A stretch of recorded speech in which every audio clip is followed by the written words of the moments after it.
Hello again, welcome to the 240p Club. This is episode 16. It is, because I counted them all, just to make sure. Yeah, Ray was on his phone counting every episode we did, because honestly, we kind of lost track ourselves here.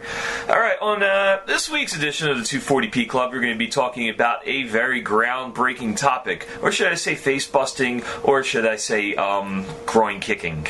Groin-kicking, rage fighting. Yeah, when these two cats in front of me... Meow. Not literally. Yeah, we'll discuss that later. When these two cats, I'm not a furry, I swear. I don't know what you do in your spare time. Hey, whatever you do. We haven't seen her in a fursuit yet. Not yet. And you're not going to, don't worry. She's cosplayed other things over the years, but fursuit I have not seen yet. You never know, you might want to cosplay as Cat from Breath of Fire. But hey, if there's any furries out there listening, hello, welcome. Yo. I'm glad you like retro video games as well as the furry nation thing. So anyway, of course, talking about beat-em-ups, and two beat-em-ups in particular. We will be mentioning Double Dragon as a predecessor. And however, the two games that we are talking about are Streets of Rage and Final Fight. But I have to ask everyone in this room, why those games in particular? I believe they were some of the most popular ones. Not only that were they the more popular ones, they were also a big part in the console wars between the Genesis and the SNES. I know Final Fight came first, like it was in the arcade, but it ended up being ported to the Super NES, and then on the Genesis, they ended up with Streets of Rage.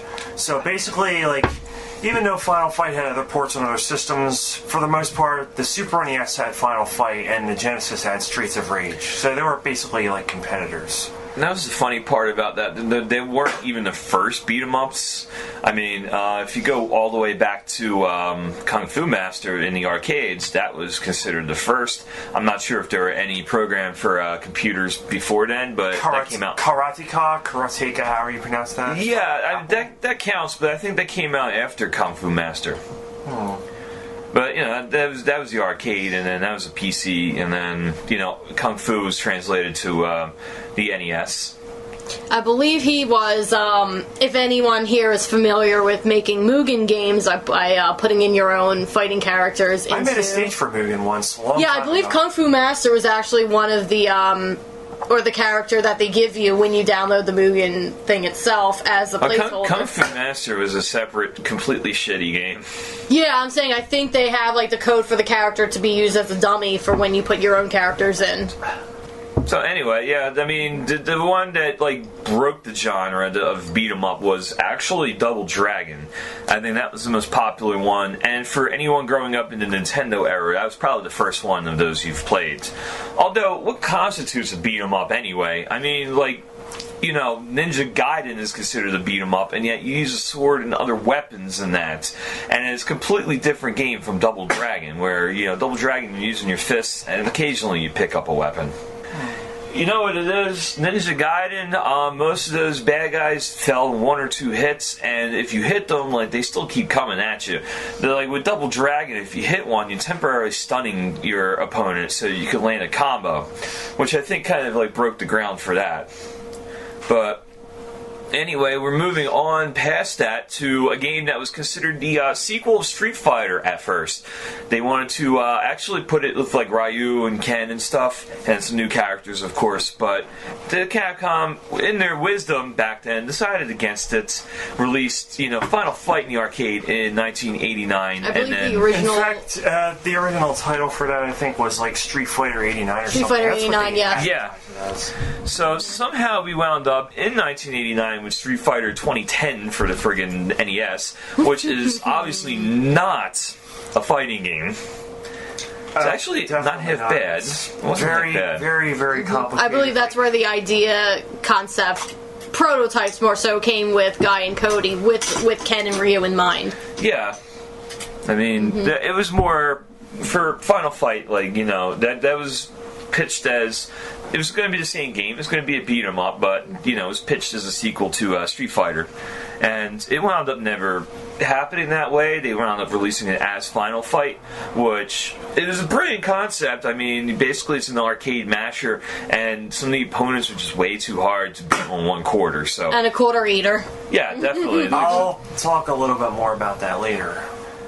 Eventually, it was ported to the SNES. One of the As a downgraded version. Yeah, they cut. Was it 2 stages? I think they cut 2 stages. The Relento battle even cut a character out. Yeah, they cut Guy out, which you could actually. They made a version with him for the SNES. Which, as far as I know, you could only rent, right? Yeah, if I'm not mistaken. But it was the same game. As instead of Guy and Hager, you could pick Cody and Hager. So it was the same game.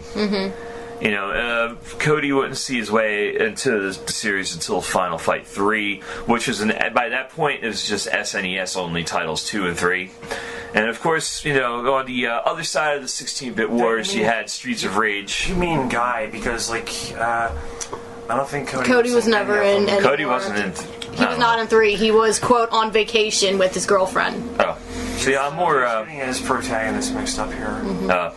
See, I'm more Streets of Rage guy. I'm more Final Fight over here.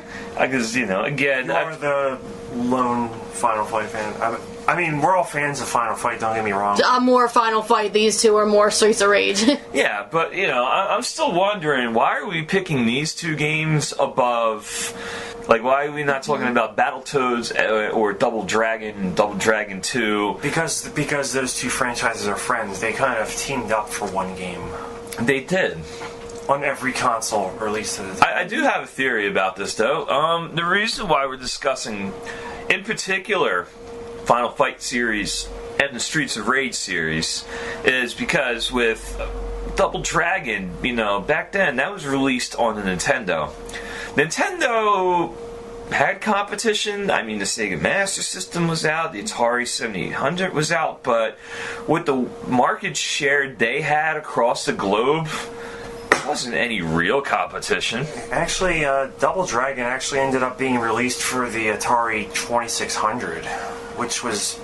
Why would you even try yet? Yes, it is a thing. I played it. Was that a fan port, or was that like... No, that was an official game released by Activision during the 80s. Wow. It was also released for the 7800, but nobody's ever played the 7800. That's got to be ridiculous. I never made it past the first level on that crap. Yeah, at any rate, I think we are mainly discussing these 2 because this kind of signified the 16-bit war. These 2, they're almost exactly alike. I mean, some enemies were deadly similar from Streets of Rage and Final Fights. It has the same concept. The Mad Gear Gang in Final Fight took over the city, kidnapped new mayor Mike Hager's daughter. Hager's like a 6'5" professional wrestler who's, basically a well-known street fighter. That's why he kind of got this position. Sort of ended up becoming reality with Arnold Schwarzenegger as governor of California. Yeah, a little bit, but at the same time, you didn't see Arnold fighting crime by leaving his office of governor, heading to say L.A. and beating up a street gang. But he did end up being in an Expendables movie. I'm not a movie buff. Yeah, he did, but at the same time, it was a movie. I mean. But yeah, let's go back to the game. You had the Mad Gear Gang. They kidnap Hager's daughter as blackmail, in order for them to basically run the city like they did with the previous mayor. Mm-hmm. And Hager was having none of it, so he wound up waging a 1-man or 2-man war on the arcade against the Mad Gear Gang. Streets of Rage starts out with 3. They were called police officers.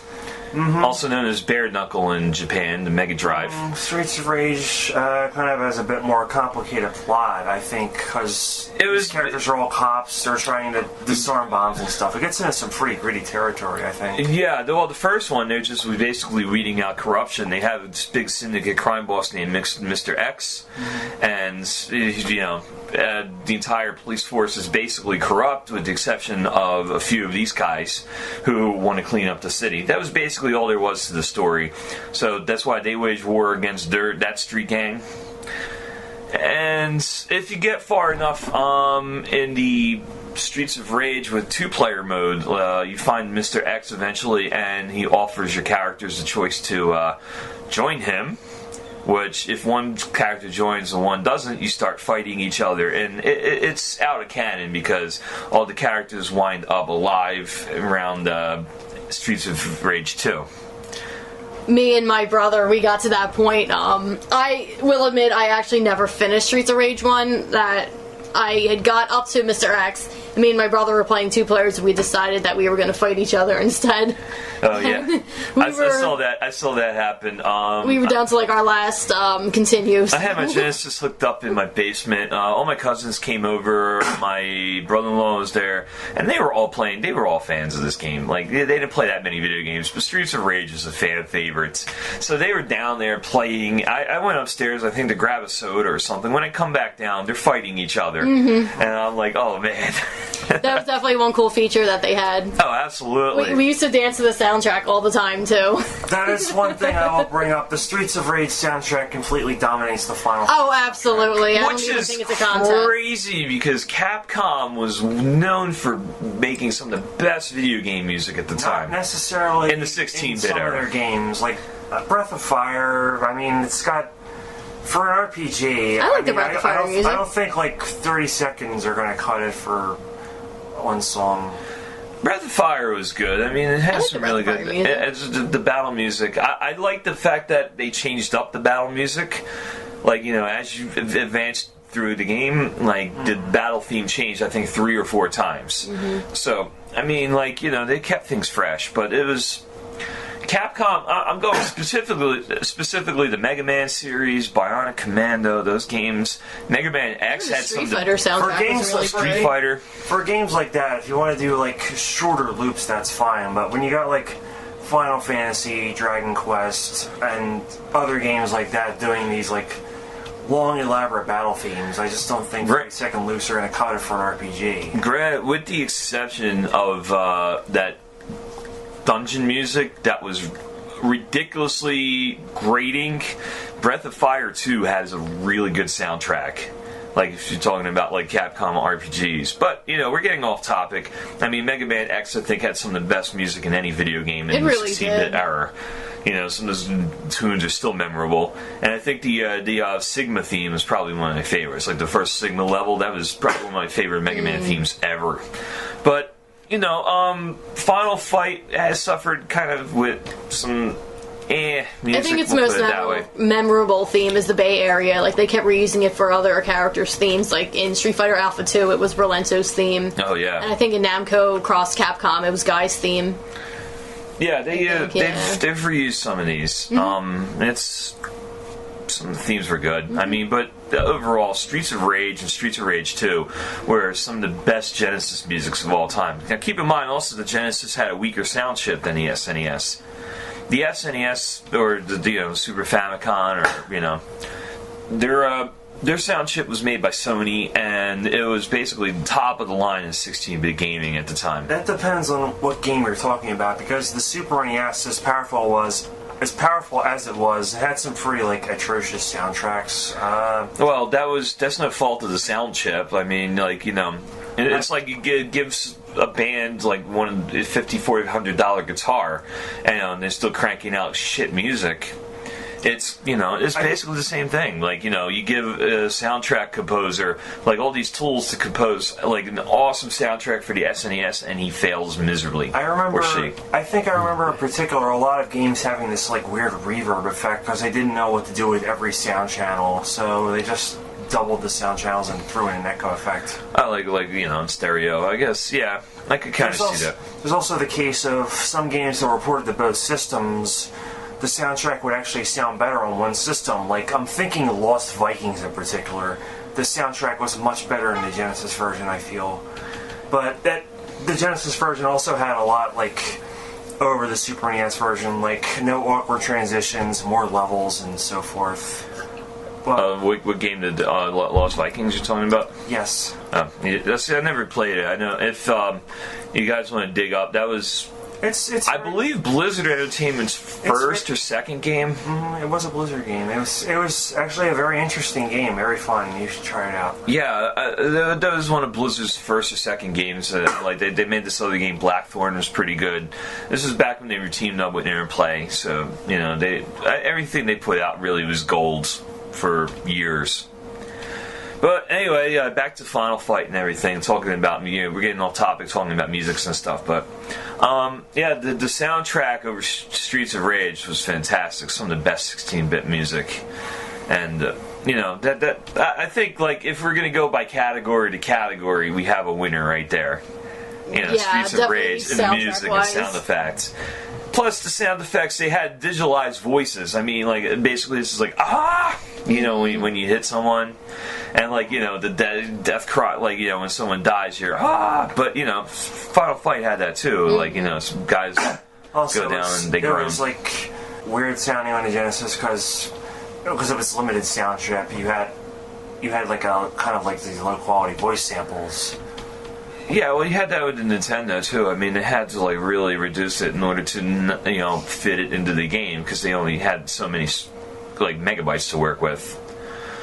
But for the Genesis, you got to keep in mind too. For the fact that it came out in 1989, the Genesis lasted a long time. They were producing games up until about 98, 99 for the Genesis. So you figure this system lasted 10 years almost. I mean, they were still, basically towards the end, they were trying to figure out whatever they could to get the most life out of this 10-year-old technology, because they didn't think everyone was going to lay down $300 for a Sega Saturn. So, they were trying everything they could to get, the sound out of the system. So, I mean, considering that the Genesis is 2 years older than the Super Famicom, or Super NES, then, I'd say making music on that system was a definite achievement, and even the sound, even voice clips and everything, as low quality as they were, just totally added to the games. But since we're going head to head, why don't we talk about the sequels? Streets of Rage had Streets of Rage 2 and 3. They had 2 games for the Sega Game Gear, which were actually pretty decent. I mean, they were just ports, 8-bit ports, but they were pretty decent. I do have a point to bring up about the original 2, Final Fight 1 and Streets of Rage 1 before we move on. I feel like Final Fight was more built for the arcade. There were a bunch of bosses that would just blatantly eat your quarters. I'm thinking of Sodom and Abigail in particular, because they would have moves that chopped off more than half your health bar. Now, Sodom in the SNES version was known as Katana, right? Yeah. Yes. Yeah, he was completely unchanged from his arcade version, and probably the biggest flaw from the Super NES version I will bring up.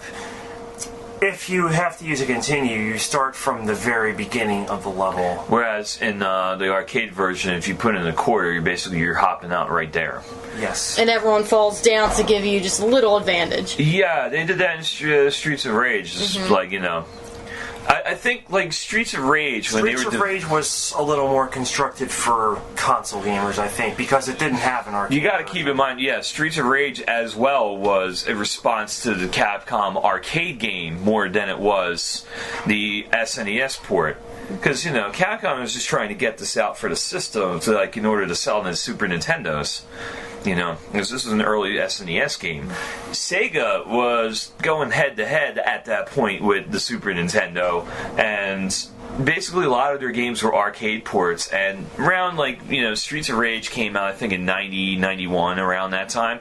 This is when Sega adjusted it to, alright, instead of putting out all these arcade ports and obviously Phantasy Star series, instead of putting out all these arcade ports for the Sega Genesis that aren't going to win us a battle against the powerhouse like Nintendo, why don't we start putting out games that could fit in the arcades but really weren't in the arcades. So they got the Final Fight, basically, which is a hit arcade game at the time, and they figured out how can we make this for the console and make it so it's a quality game for the consoles, not just a weak arcade port.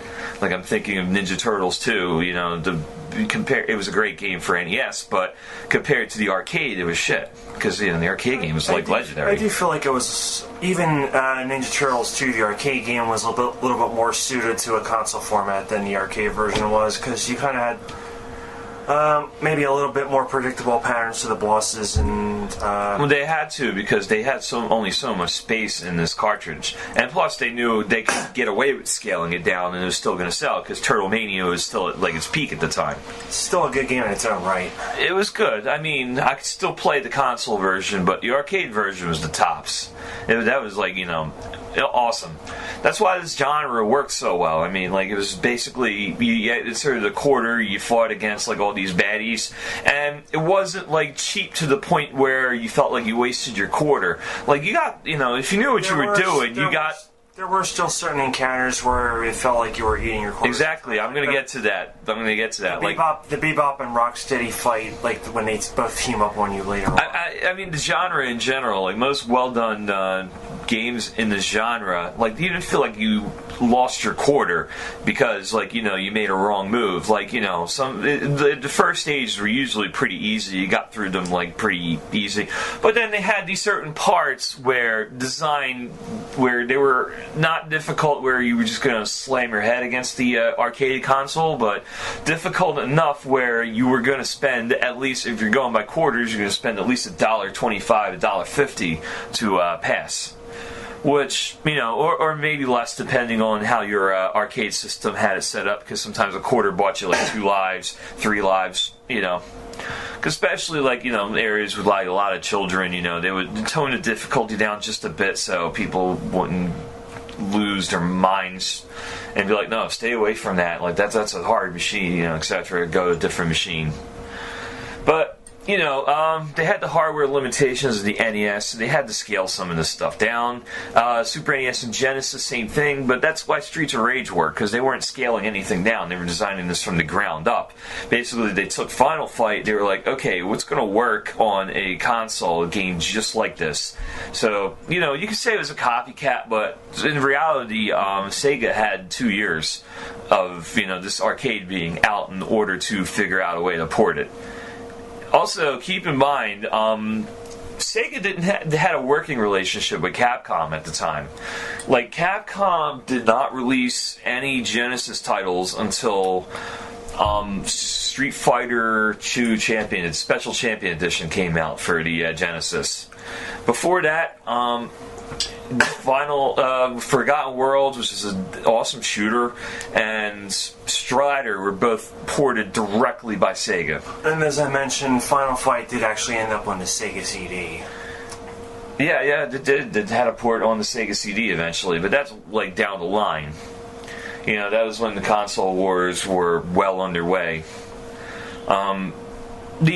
What can we say about the first Streets of Rage though? Like, it was an awesome game. We also laugh about, as far as the two main protagonists go, Cody and Axel looking almost exactly alike. Mm-hmm. That's true. That is true. And you notice Blaze, and they look like Mackie in the second one. Mackie looked like Blaze. I always thought that Mackie was actually an answer or a callback to Mai Shiran. I do not know how to pronounce her last name, but Mai from King of Fighters. More or less. You could... The outfit looks so similar. Maybe. But it might have been a mix of Blaze and Mai, but... Yeah, it's possible. But I know, like, when I see, like, you know, Blaze from Streets of Rage, that's what I was thinking of. Like, you know, I think Blaze was they supposed to be a callback of Chun-Li, actually. I think she was supposed to be similar to Chun-Li. Something like that. Because if you've seen in, I'm not spoiling anything, because you've all played Street Fighter 2 and you've all beaten the game with Chun-Li before. She actually looks like Blaze when she puts her hair down in her ending. A little bit. Okay. Yeah. I could kind of see that. And I think she actually ended up having, like a turbo kick kind of thing. It was like a special for her. Yeah, in part 2, eventually. Yeah, she had, like, that was her special move, I think. Yeah, that was best, like, we could talk about there. So, head-to-head, just the first 2 games. What do you guys think wins? Streets of Rage. Say Streets of Rage. Yikes! I can't say because I like both of them.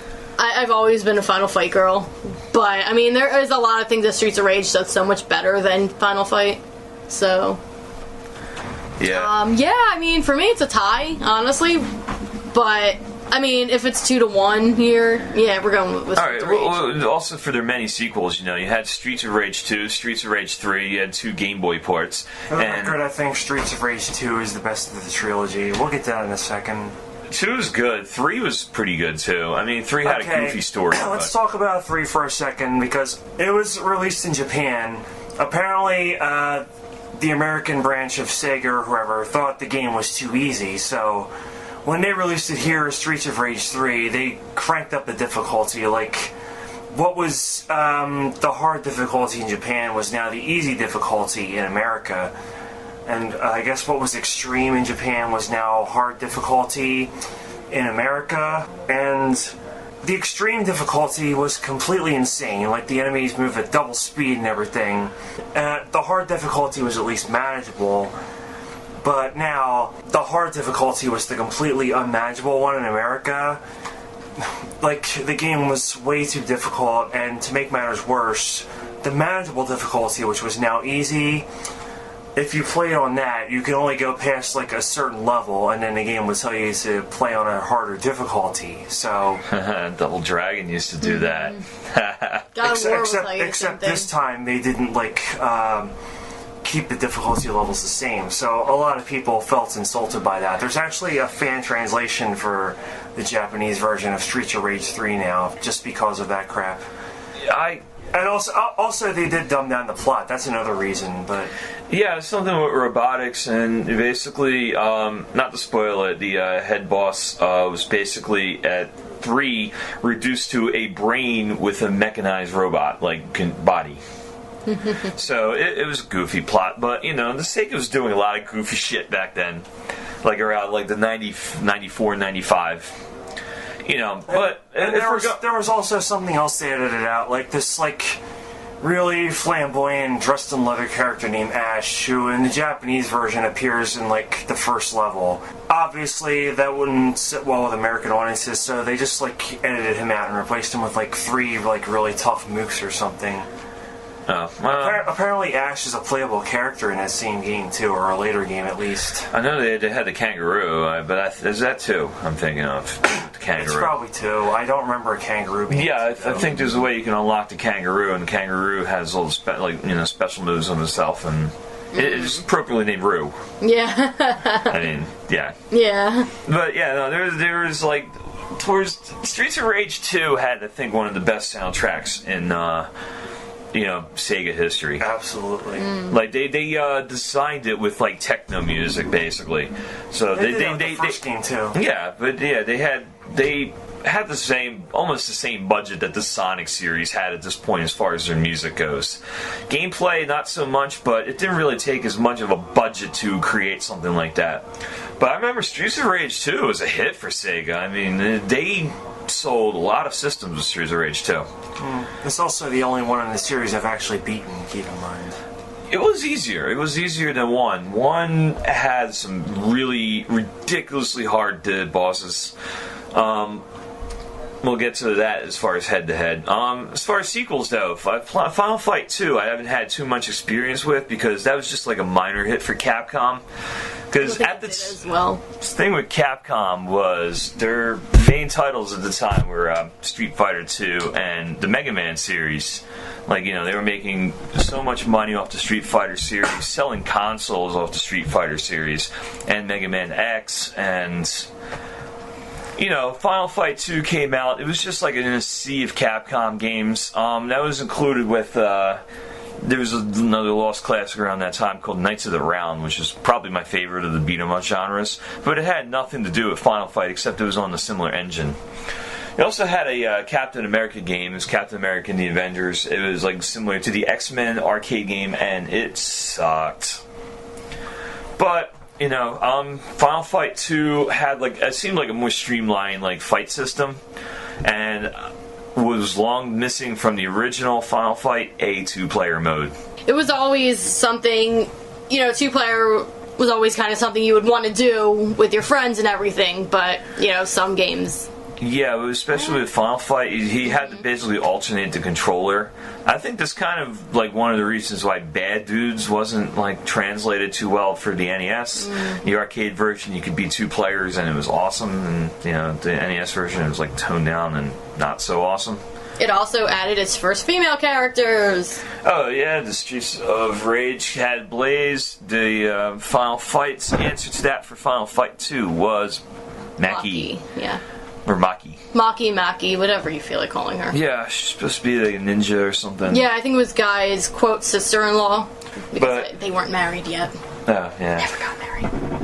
I don't know the whole like backstory with that. Yeah. Or what's in canon or what's not. Yeah, I think the whole background story for Final Fight 2 was that Guy's girlfriend was taken this time, and Maki was the sister of Guy's girlfriend. I know She that they out went to- global. I know the first level was like Hong Kong. And Yeah, I think it was a global syndicate that then- yeah. helped. Like that kind of like funded the Mad Gear Gang. I think it was. I think that's the I connection. believe so.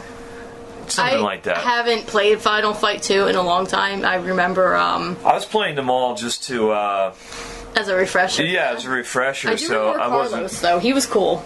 Yeah, Carlos is cool. He had a sword on his back, but he never used it. I mean, he was just using like his throws were the best. Like he would throw and then do like a leap to his feet like immediately after. So it was pretty cool.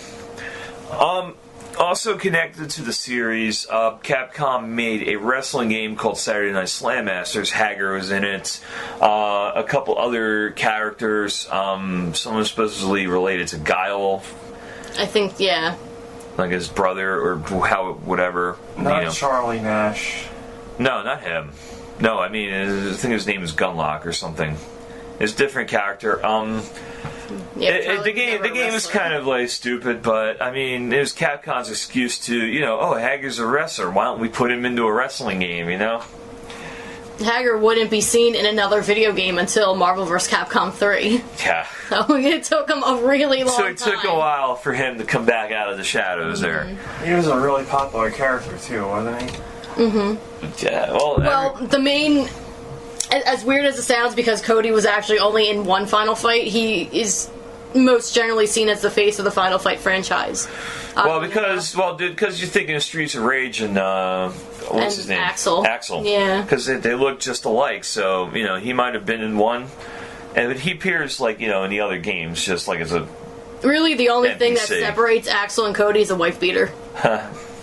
That's true. Yeah, pretty much. That's true. and a Axel had a girlfriend. bandana too, didn't he? He did. Plus, Nintendo censorship didn't really, didn't allow you to beat up on female enemies if you're playing as a male character.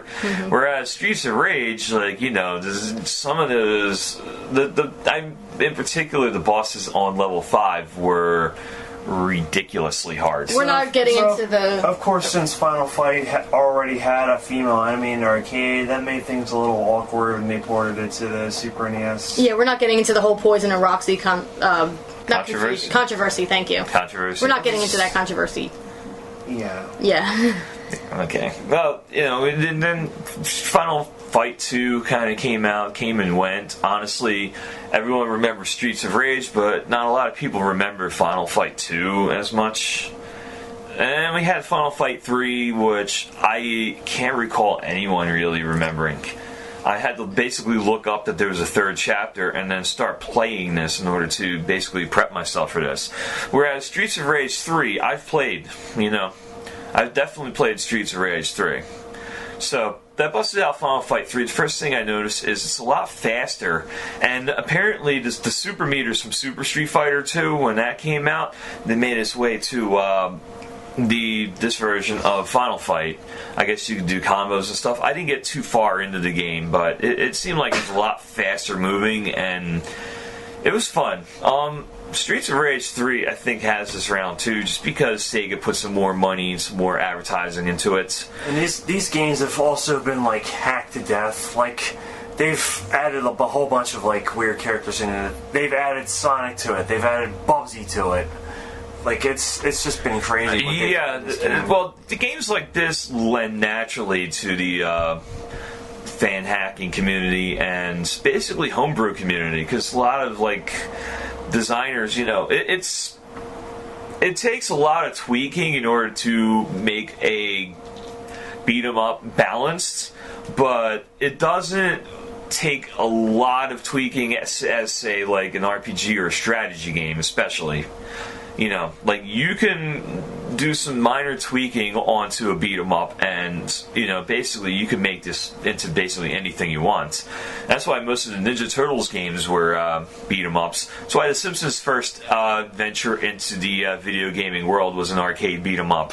That's right. Why there's a Sailor Moon beat 'em up. This is Sailor Moon beat 'em up. And tragically, the Simpsons beat 'em up was never ported onto any console system. Same with the friggin' X-Men beat 'em up. Yeah, the X-Men beat 'em up was never ported either. Although Capcom made a really good like X-Men beat 'em up for Super Nintendo. I'm thinking is this something Apocalypse, X-Men Apocalypse or something like that, or because I know Apocalypse is the main bad guy, but I have to dig that out to see what the official title was. But it was the Capcom designed X-Men game for the Super Nintendo. It was fantastic. They put in some combo systems depending on what X character you use, so every character was different. Mutant powers were handled well. It was basically a precursor to Children of the Atom, which is the X-Men fighting game. So, I mean, you know, it controlled beautifully. It was great. They put a sequel, Marvel War of the Gems, basically featured some more Marvel characters. You know, Iron Man was in it, a couple of the Avengers.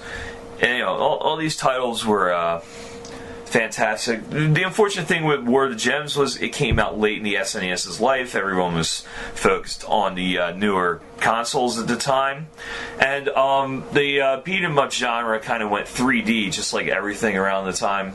Also, yes. And also eventually it became what it is now, which is, what is it? It's essentially Dynasty Warriors. Basically the Dynasty Warriors series, which has been like ported onto like every franchise you can think of. Like, I even play it on my freaking smartphone. Legend of Zelda, Fire Emblem, Fist of the North Star, which I still want to play. I haven't managed to track down a copy of Ken's Raid yet. It's not that good. Are you talking about the NES Fist of the North Star or something later? I'm talking about the PS3 Fist of the North Star. The Koei games. Oh yeah. For Fist of the North Star, you mean, or? Because I personally, I mean, I don't really know much about Fist of the North Star, but I did not enjoy that game. It had nothing to do with the characters, but it all had to do with the Just to be clear, what console are you talking about? What port? Oh, I'm talking about the PS3 version right now. I mean, PS3. I'm going a little off topic right now, but the game was just like super slow for me. But it was because previously to playing that game, I was playing a game called Sengoku Basara, which was Capcom's version of Samurai Warriors, and which the game was like lightning fast. So it's like going from a game that's like 100 miles per hour going to a game that's like 10 miles per hour. Oh yeah, definitely a not so welcome change of pace. But all this is I mean, basically the beat 'em up genre went to like games like God of War and basically similar to that. Metroid Other Realm, I figured, was kind of similar to God of War in gameplay style, so are you saying like Metroid Other Realm is a beat 'em up, basically? You could say that, I guess so. I mean, it certainly did beat up the Metroid franchise. Wait, none of us are even going to talk about Final Fight Streetwise? Yeah. Come on. I don't even know what that is. It was the PS2 version, which you don't even get to play as Cody, you get to play as his little brother. Okay. Yeah, it was interesting. Yeah, it was actually the first time that we saw Cody back into the Final Fight series after the first one. He shows up, this is about maybe 10-15 years after the original. Cody's about 30, completely arthritic in his knees, his legs, wherever else. Wasn't he in jail, like working out and stuff? Do you know how many times Capcom has retconned its story? Anyway, so in this particular game, Cody is a little bit older, has arthritis in his knees, he can't fight anymore. So he's pretty much taught his little brother how to fight, and he goes into underground battle rings and fights. It's essentially their own rendition of Fight Club. I mean, Kyle Travers even looks like Brad Pitt's character, Tyler Durden. Yes. looks like Tyler Durden. But basically, it's just a whole convoluted mess. The game is actually a callback to the original Final Fight when... I'm not going to spoil again. But you probably haven't played it anyway. Here's a funny translation of Final Fight. Actually, they made a game called Mighty Final Fight for the NES. Cute. Yeah, they made it look like cute looking, like exaggerated features on all the characters, like they look like kids, exaggerated kids. And of course, they made so few copies of the game that it's like super expensive. They even introduced a dog. Rare. Yeah, that was the funny part. It was released actually after the original Final Fight came out for SNES and the port, and they were working on Streets of Rage 2. I think Streets of Rage 2 was out at the time when they released this. Somehow I remember it making it onto the cover of Nintendo Power, or yeah, because it was they were trying to hype the NES because the NES was dying at the time thanks to the Super Nintendo. So, I mean, this still got its share of puzzle games, but this was the first game they put some effort into in quite some time for the Nintendo.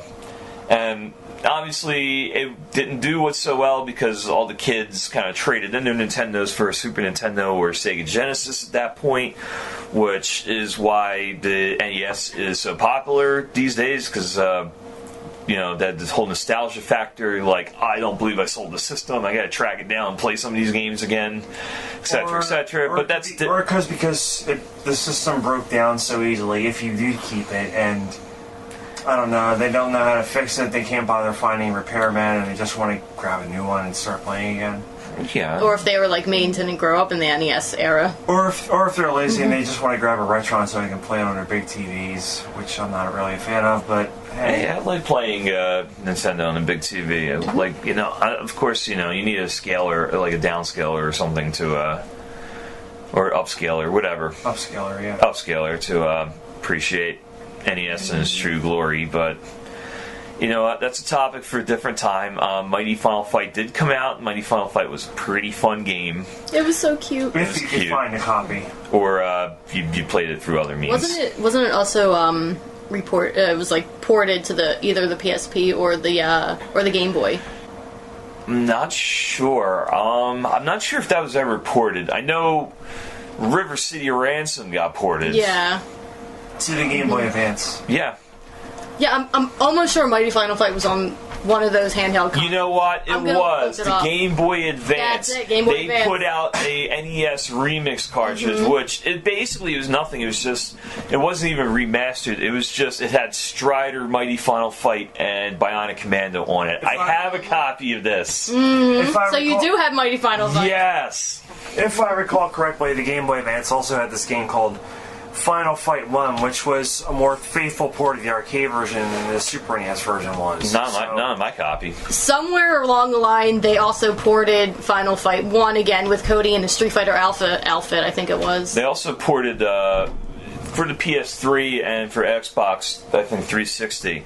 You could Final download Fight, Final Fight's Double Impact. Double Impact came with Magic Sword. Yeah, which is basically a direct port of the arcade game plus like a few bonus features. And I have it. I have it too. I never really got into it too much because it's a party game for me. Yeah, that's something you pull out when you have a bunch of people sitting around the TV, wanting to play something. Just pull out two-player, Final Fight and go to work. But get that work? Oh yeah. I don't know if we've actually settled this debate. The entire series, we'll skip the ports for the Game Gear, for the NES, and all, etc., etc. And we'll skip the Sega CD version of Final Fight. We'll skip Final Fight Streetwise. We'll skip whatever the Streets of Rage series became. Basically, we're just talking about the Super NES port of Final Fight and Streets of Rage 1. Well, no, we're talking about the whole 1, 2, and 3 of each of those titles. Well, it seems like Final Fight 1 was the more popular of the three. Which series wins in a back alley brawl? Well, if we're just talking about the first games, I think Streets of Rage wins, because like I said, Streets of Rage was designed for a console. Yeah, but and Final Fight was basically an arcade port, except due to bad design decisions, made even harder in the arcade version. Yeah, but we're talking about the series 1, 2, and 3 combined. You playing like a marathon session of 1, 2, and 3 for the SNES, and then you're playing Streets of Rage 1, 2, and 3 for Genesis. In a battle back alley brawl, which series wins? It's a very complicated question, and I still have yet to play Final Fight 2 or 3, but considering what I already said about Streets of Rage being geared for consoles, and Streets of Rage 2 in particular being one of the probably the best beat 'em up of all time, I'm just gonna say Streets of Rage. Okay, Nikki, what do you think? Well, don't look at me. I can't say anything now. Okay, if we're just basing it on the first ones, Final Fight would be my go-to because I'm a Final Fight fangirl, but I really enjoy the Streets of Rage series. So if we're putting Streets of Rage series against Final Fight series 1, 2 and 3, yeah, I mean we're going 1, 2, and 3 with both of them. I say overall, it would probably have to be Streets of Rage. I'm gonna go. My console choice is. Well, my console choice during the 16-bit war is the Super NES one for me, but I had a Genesis longer than I had an SNES, and I've had way more experience with the Streets of Rage games. So, in a back alley brawl, I'm throwing my money down on Streets of Rage. Totally unanimous decision. Streets of Rage. So, Streets of Rage beats Final Fights. Flawless victory. No, it's not a flawless victory. It's really not. The two beat the crap out of each other and just barely got away from each other. Like, barely walked away from the fight. Yeah. But let's put it this way. You're sitting in a Blockbuster video. We're going in the Wayback Machine, back 20 years, to, let's just say, let's go a little farther than that. You're sitting in a Blockbuster video sometime around 1994. We hopped in our time machines. We all have Blockbuster memberships. We all have, like, a Genesis hooked up to a TV. We have a Super Nintendo hooked up to the same TV, thanks to the fact that you're good with RF switches and everything. Overall, you walk in, the Genesis section has Streets of Rage 1, 2, and 3. The Super Nintendo section has Final Fight Cody. We'll do the Cody version. Final Fight Cody, Final Fight 2, and Final Fight 3. What are you laying your $5 down on for the weekend? Probably Streets of Rage 2. Final Fight Cody.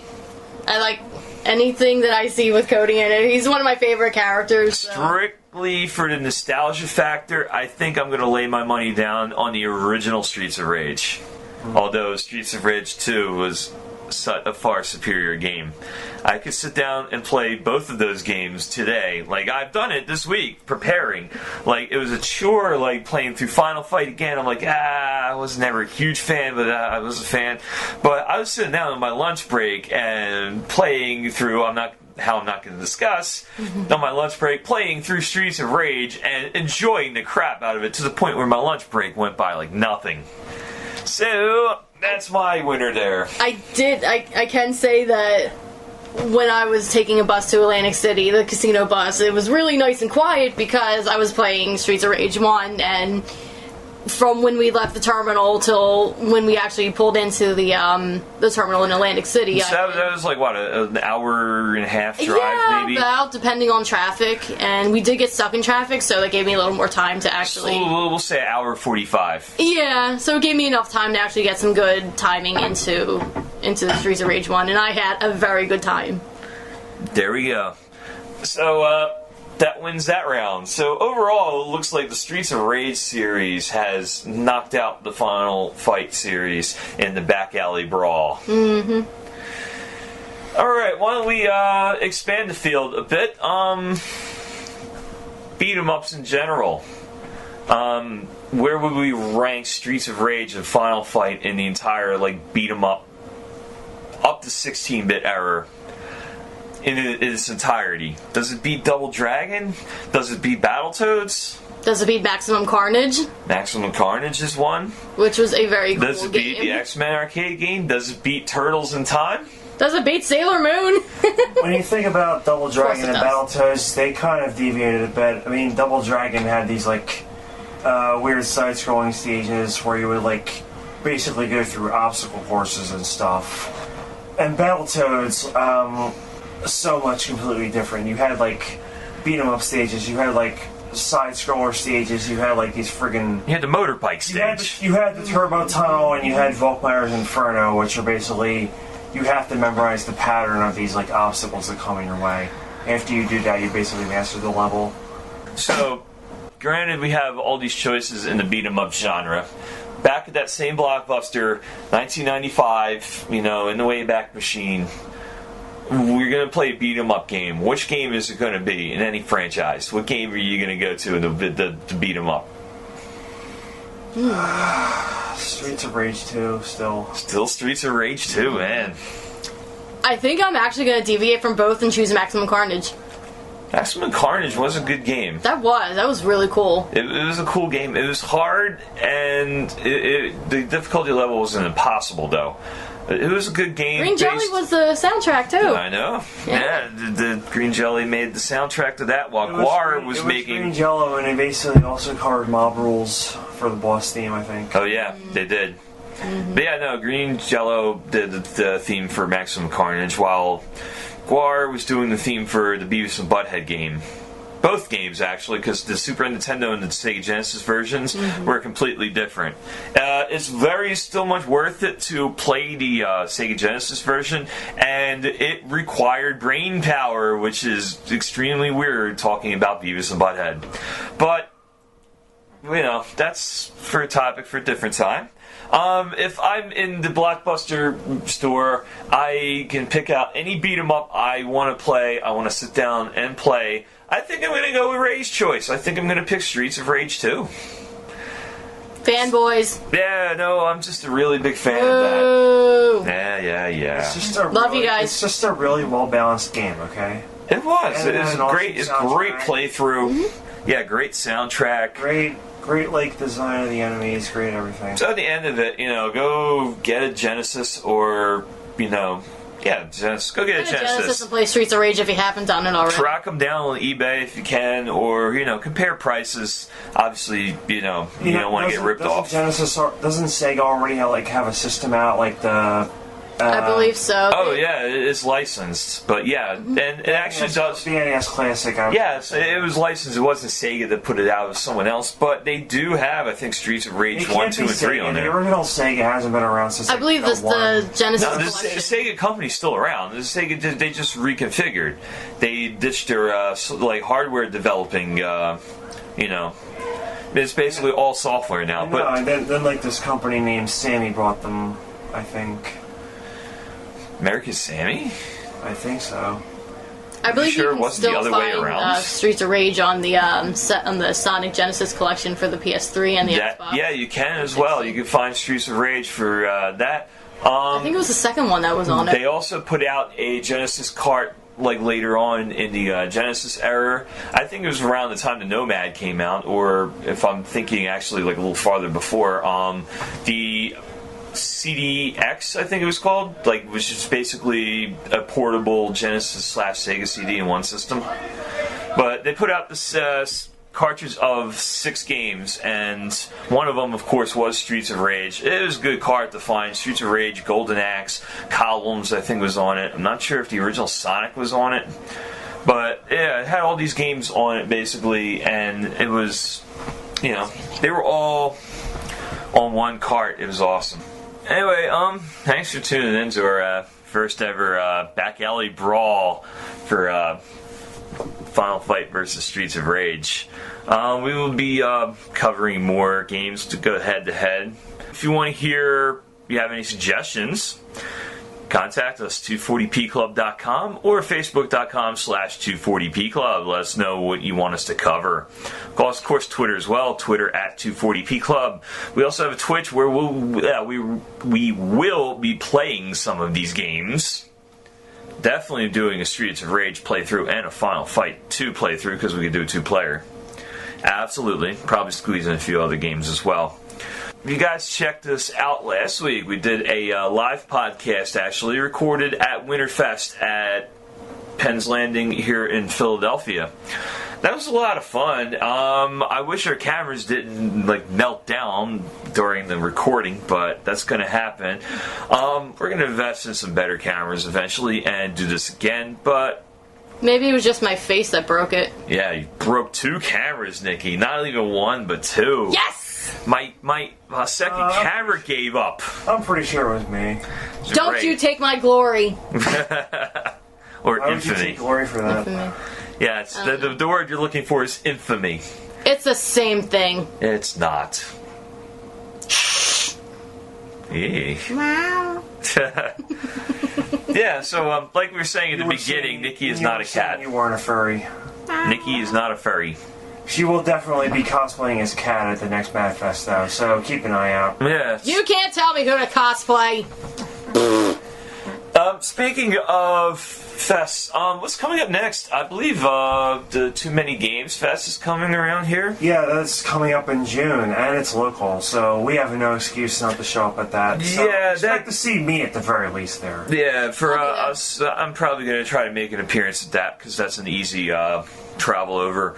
They have a few people appearing, including like Cinemassacre, of course, the Angry Video Game Nerd, and them. They're making a big deal about that. But Power Glove is supposed to headline this.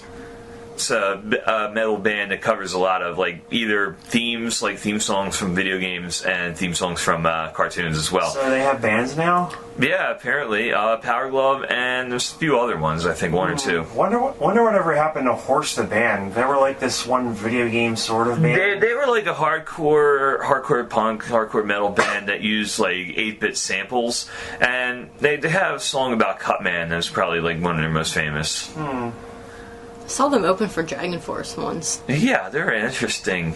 I mean, like I'm sure they got booed because, like, again, it's a hardcore band opening for a power metal band, but. You know, if you don't listen to metal, that's like, you know, the high-pitched, like, helium vocals versus the compared harsher to vocals. other bands Dragon Force has had open for them, like fucking Protest the Hero. Not that big a deviation, I think. It's true. I mean, yeah, I'm not saying, like, you know, it's a deviation. It's I think just... Horse the Band's probably a more fitting opener than fucking Protest the Hero. I'll say that. Yeah. But not all of our listeners know hardcore and metal and stuff, so... Yeah, we're not really going to get too into that. But yeah, no, Power Glove is opening for, or closing out or something. They're playing in the Too Many Games Fest. I feel they're like musical acts. Hopefully someone starts covering some Mega Man tunes. It should be cool. We will have a live presence too there. We will be filming, like probably filming an episode around there. Filming an episode around that time, you know, giving it like a review or whatever. We'll see what our filming situation looks like around that time. We still have some time to scout that and plan that out. But you know, meanwhile, we will be doing some more podcasts. I know 2017 so far we've been lax in recording, so, you know, that live podcast, we kind of got back in the swing of things, but, you know, we're hoping that you'll see us a lot more. You'll actually be seeing us next week, and from all of us at the 240p Club, I am Metallic Joe. I'm Nikki. I'm Ray. We will see you next week. Bye.